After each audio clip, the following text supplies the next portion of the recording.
Hi, and welcome to AmericanOutdoors.net. This is part 4 of a 3-part series in which I've been discussing the comparables of heating your home with wood versus other conventional methods such as electric, propane gas, and heating oil.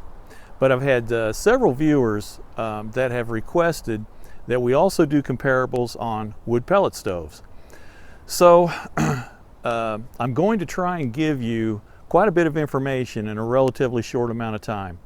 Grab a pen and paper or get ready to hit the pause button. Stay tuned. Here we go.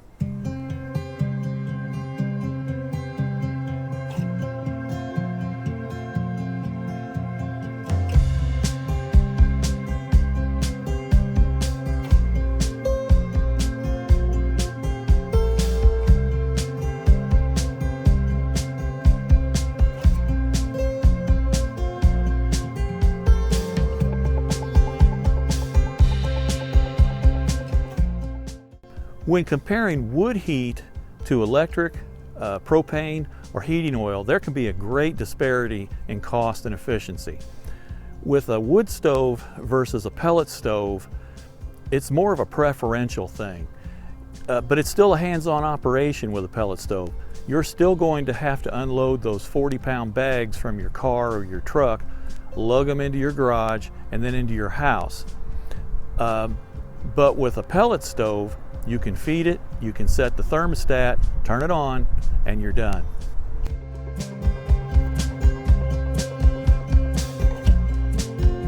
A wood stove requires a fully insulated chimney, and it has to extend at least to the peak of your roof in order to comply with building codes and operate safely and efficiently.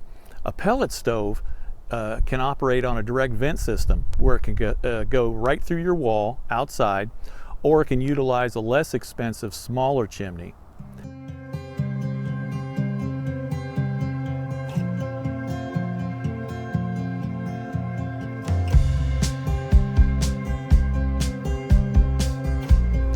How about some of the positives to owning a wood pellet stove? Well, number one, it's efficient. It is consistently more efficient than your modern EPA wood stove. It's environmentally friendly. It burns clean. A typical pellet stove will emit about 1 gram of particulates per hour. That's compared to a modern EPA wood stove, which may emit between 2.5 to 7.5 grams per hour. And that's based on burning dry seasoned wood, which not everybody does. And if you've got an older non-EPA stove, well, those can put out upwards of 40 grams per hour. Low cost usage. To run the electronics, the fan on a pellet stove, using the national average, if you were to run it 100 kilowatt hours per month, would come out to about $9. It doesn't attract bugs. It's cleaner than wood. You're not going to get splinters.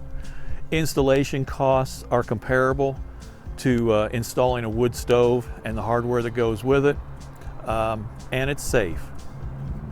Now, that's not to say there aren't some drawbacks with a pellet stove system as well. Those units aren't for everybody. They're a single fuel use system. That means you can't burn coal or any wood that you find around the house or oil. It's pellets or nothing. And that means you're at the mercy of your current supply and the hours of your local co-op. They run on electricity.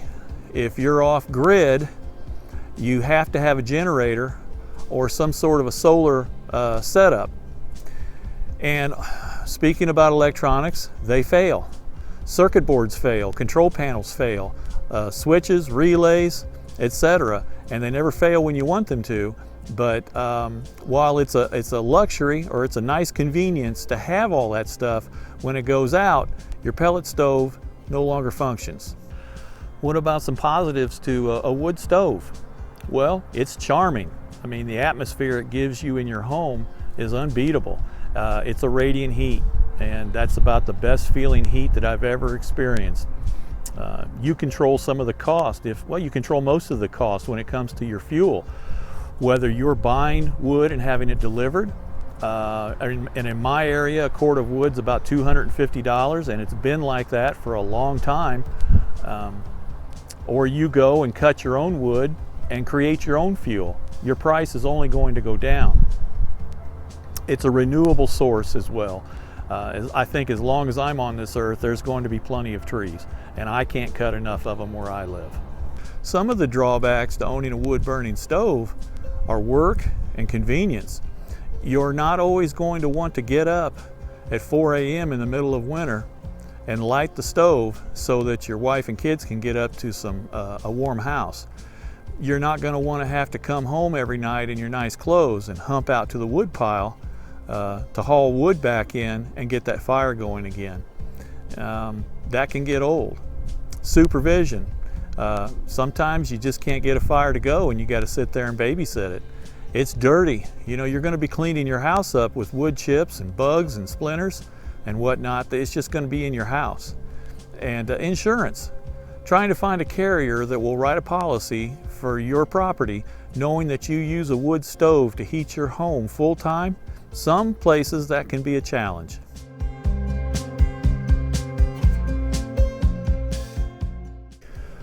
All right, so now I'll get into some comparables. A seasoned cord of hardwood oak firewood should create in the neighborhood of 25 million BTUs of heat. A single piece of that same hardwood oak at 20% moisture rate should create between 6,500 and 7,500 BTUs of heat. In my area, I go through about 3 cords of firewood every year. Sometimes a little more, sometimes a little less. I've got a fireplace and 2 wood burners in our home. Pellet wood produces about 8,500 BTUs per pound. That's at 0 moisture, and that's based on an 83% efficient stove. Now those are manufacturer's numbers. I wouldn't say so much those are actual real life numbers. As received is the term I think I'm looking for, is typically what you find out of the bag, and it's about a 10% moisture.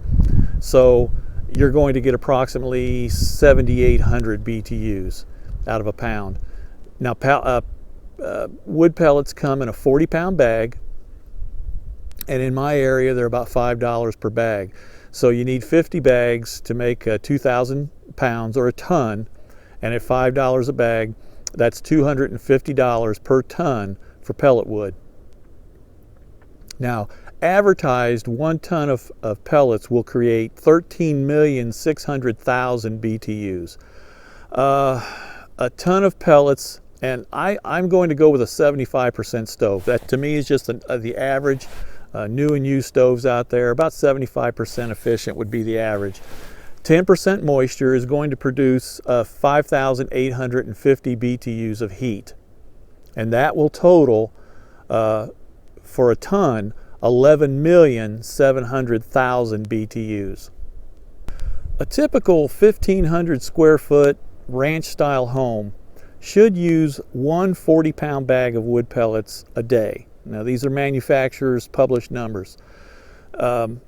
In a 4-month heating season, that same home would consume about 7.3 tons of wood pellets.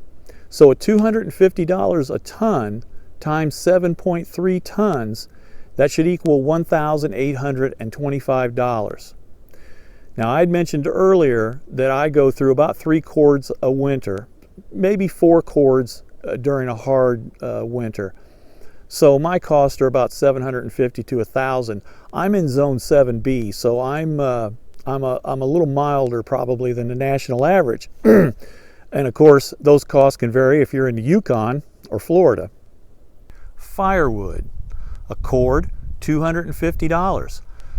If your stove is 65% efficient, that means your cost per million BTUs should be $19.23. Pellet wood, $250 per ton. If your stove is 75% efficient, then that means your cost per million BTUs should be $20.33.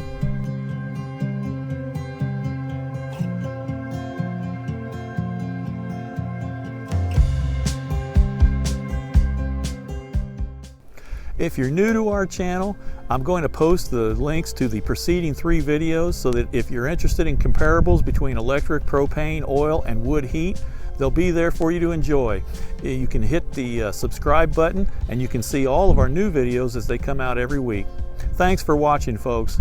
Goodbye and God bless.